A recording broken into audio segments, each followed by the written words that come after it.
the Charter ever come to pass? I've looked in Old Moore's Almanac, I'm looking in my crystal ball, and still I see no sign of it. But does that matter? We can implement a lot of the Charter today. It's about listening, it's about culture change, it's about respect. We can do this thing. The other thing you notice about a crystal ball is when you look through it, you see the world upside down. Welcome to this week's edition of First Things First, Upside Down. My name's Alistair McIntosh, Chief Executive of the Housing Quality Network. We've had an awful lot of publicity over the last week about arrears going up due to lockdown.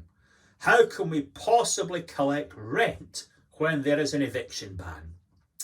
Well, let's look at things the other way around. Why don't we learn from those organisations that are doing really well at getting the money in? Some of the organisations we are talking to have seen arrears go up only by about a 0.5 percentage point. What are they doing so well? They've got good systems, of course, as they always have had. But what's making the big difference? It could be that when they phone up to talk to residents now, instead of threatening them with eviction and all sorts of bad things, they can only now phone up and offer to help.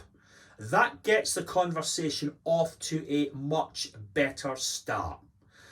Also, they're giving their mobile numbers to the residents, so instead of going through some big corporate dial 5 for this and 6 for that switchboard, you talk directly to the person that's helping you to pay the arrears off. Sometimes these organisations are helping residents to pay for their broadband, £20 a month or so, but that means the resident can stay in touch, the resident can look for work, and surely that is no bad thing.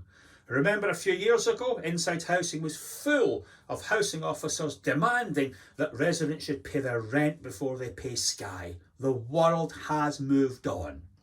And one of the other very good initiatives some organisations are doing is getting the younger members of staff to write the emails rather than sort of officious emails that people like I would write in the past. And you know what? The open rates increase dramatically. What I'm told by the better performing landlords, though, is that the real heroes of the hour are actually the residents.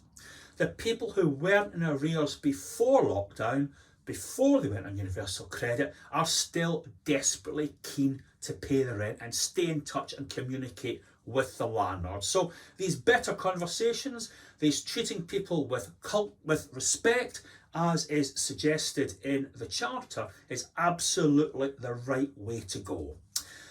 I did a session for an association last week.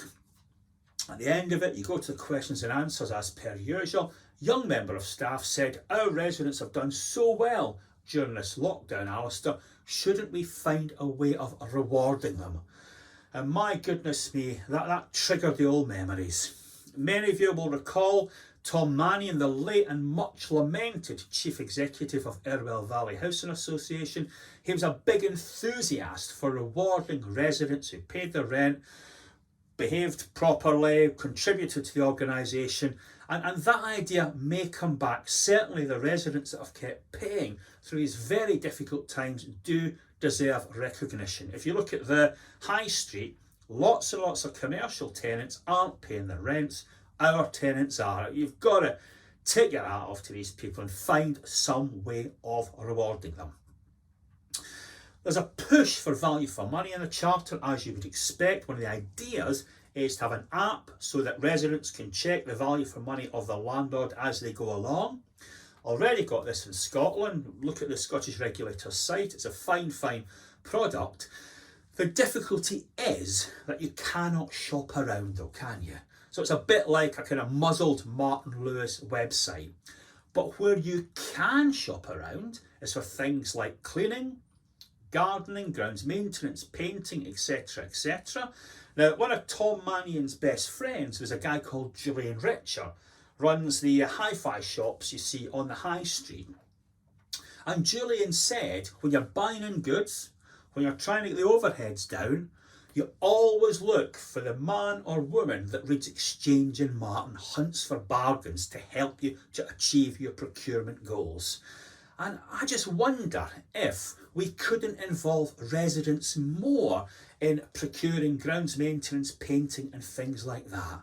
Then instead of having those terrible arguments on Twitter, you've got this wrong, you don't understand, you would be having a much more informed conversation between the residents that were full members of the procurement working party and the staff that were advising that working party. I think it would lead to a much better, more mature, more respectful relationship. And that, of course, is something the Charter is arguing for. So well done everyone that's paying the rent. So thanks to the residents.